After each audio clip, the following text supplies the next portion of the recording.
Hola youtuberos. Soy Tommy144XD. Y en esta ocasión les traigo un vídeo locuendo algo original ya que hay muy pocos vídeos loquendos sobre este tema. Bueno, hoy hablaremos sobre la masacre de Texas. Esto no es un creepypasta, esto es un hecho que en verdad pasó. Antes de decir la historia quiero decirles la razón de por qué hago este vídeo. Cuando vi por primera vez la película me impactó mucho ya que la primera vez que la vi tenía como 11 o 12 años de edad. Y pensé que todo era falso. Hasta que un día quise ver el tráiler de esa película en internet pero encontré un sitio que decía la masacre de Texas historia verdadera. Le di clic y me sorprendió lo que encontré. No es exactamente exacto como lo que pasó en la película. Pero aún así el tema es algo interesante. Por último resumí la historia porque el vídeo iba a hacer muy largo así que solo puse lo esencial. Bueno, empecemos XD. En la tarde del 8 de diciembre de 1954, un granjero de Plainfield, en Wisconsin, entró en la taberna de los Hogan a echar un trago en esa fría tarde de invierno cuando descubre con espanto un gran reguero de sangre que cubría las tablas de madera del suelo. La propietaria Mary Hogan había desaparecido. El sheriff observó que no había señales de lucha aparentes y que la caja registradora seguía llena, pero determinó que la mujer había sido asesinada y que su cuerpo había sido arrastrado hasta un coche que esperaba fuera. Los informes forenses tan solo confirmaron las conclusiones a las que había llegado el sheriff y no arrojaron ninguna luz sobre el caso. La desaparición de Mary era un misterio. El propietario del aserradero de Wisconsin comentaba el caso con un hombre pequeño y tímido que vivía en una granja de madera a pocos kilómetros de allí. Su nombre era Ed Gein. Gein vivía solo desde la muerte de su madre en 1945 y se ganaba la vida haciendo toda clase de trabajos a los vecinos de Plainfield. Fue su habilidad en este tipo de trabajos, por la que este hombre de complexión débil, mediana edad, pelo rubio y ojos azules empezó a ser conocido entre las gentes del lugar como una persona trabajadora, cumplidora, fiable pero excéntrica. En esta ocasión, el hombre recordó que Gein solía sentarse solo en un rincón de la taberna mirando fijamente a la dueña del local absorto en sus pensamientos con una jarra de cerveza, y supuso que estaba enamorado de la mujer. Le sugirió bromeando, que si le hubiese hablado a Mary con claridad de sus sentimientos, probablemente en ese momento estaría en su granja cocinando y esperando a que volviera en lugar de haber desaparecido presumiblemente asesinada. Gein, con un extraño gesto puso los ojos en blanco y le respondió con una de sus conocidas sonrisas: no está desaparecida. Ahora mismo está en la granja. La mañana del sábado 16 de noviembre de 1957, Ed Gein asesinaba a la dueña de la ferretería del pueblo, Bernice Warden, disparándole una bala con su viejo rifle de caza del calibre 22. También en esta ocasión se llevó el cadáver en la furgoneta, dejando el suelo del local encharcado de sangre. Pero esta vez, habría un testigo. El libro de contabilidad. En su última anotación, figuraba el nombre de Ed Gein, a quien habría vendido su último anticongelante. Dos oficiales de la policía arrestaron a Gein, mientras otros dos se dirigían inmediatamente hacia su granja con la intención de llevar a cabo un registro.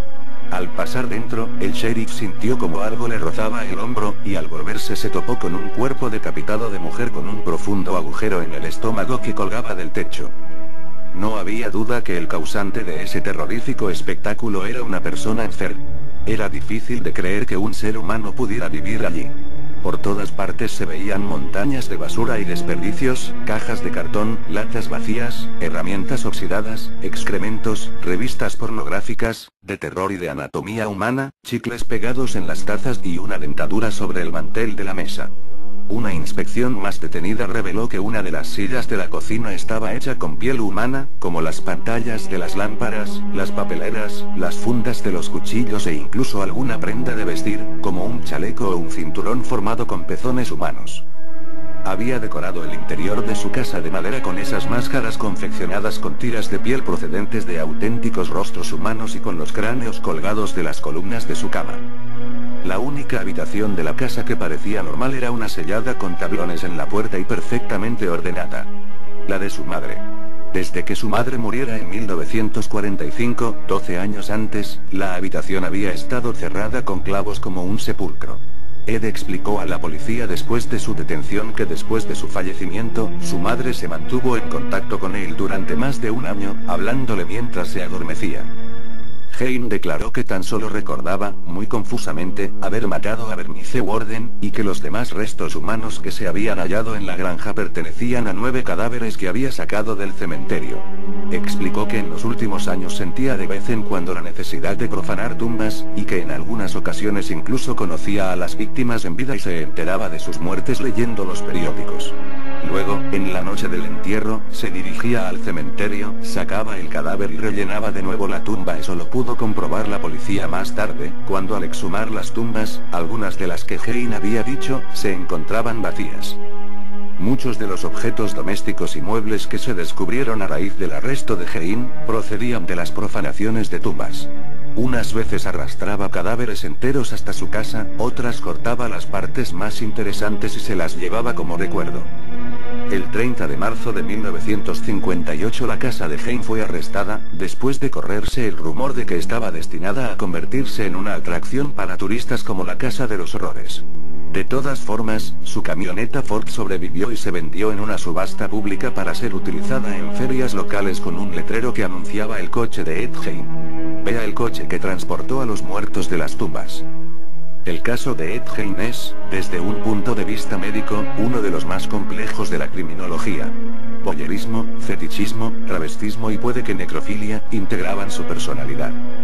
Sin embargo, a medida que se iba conociendo su verdadera historia se hizo evidente que esas perversiones eran meras manifestaciones de una psicosis profunda, un trastorno mental que tenía sus raíces en la relación anormal que tenía con la madre.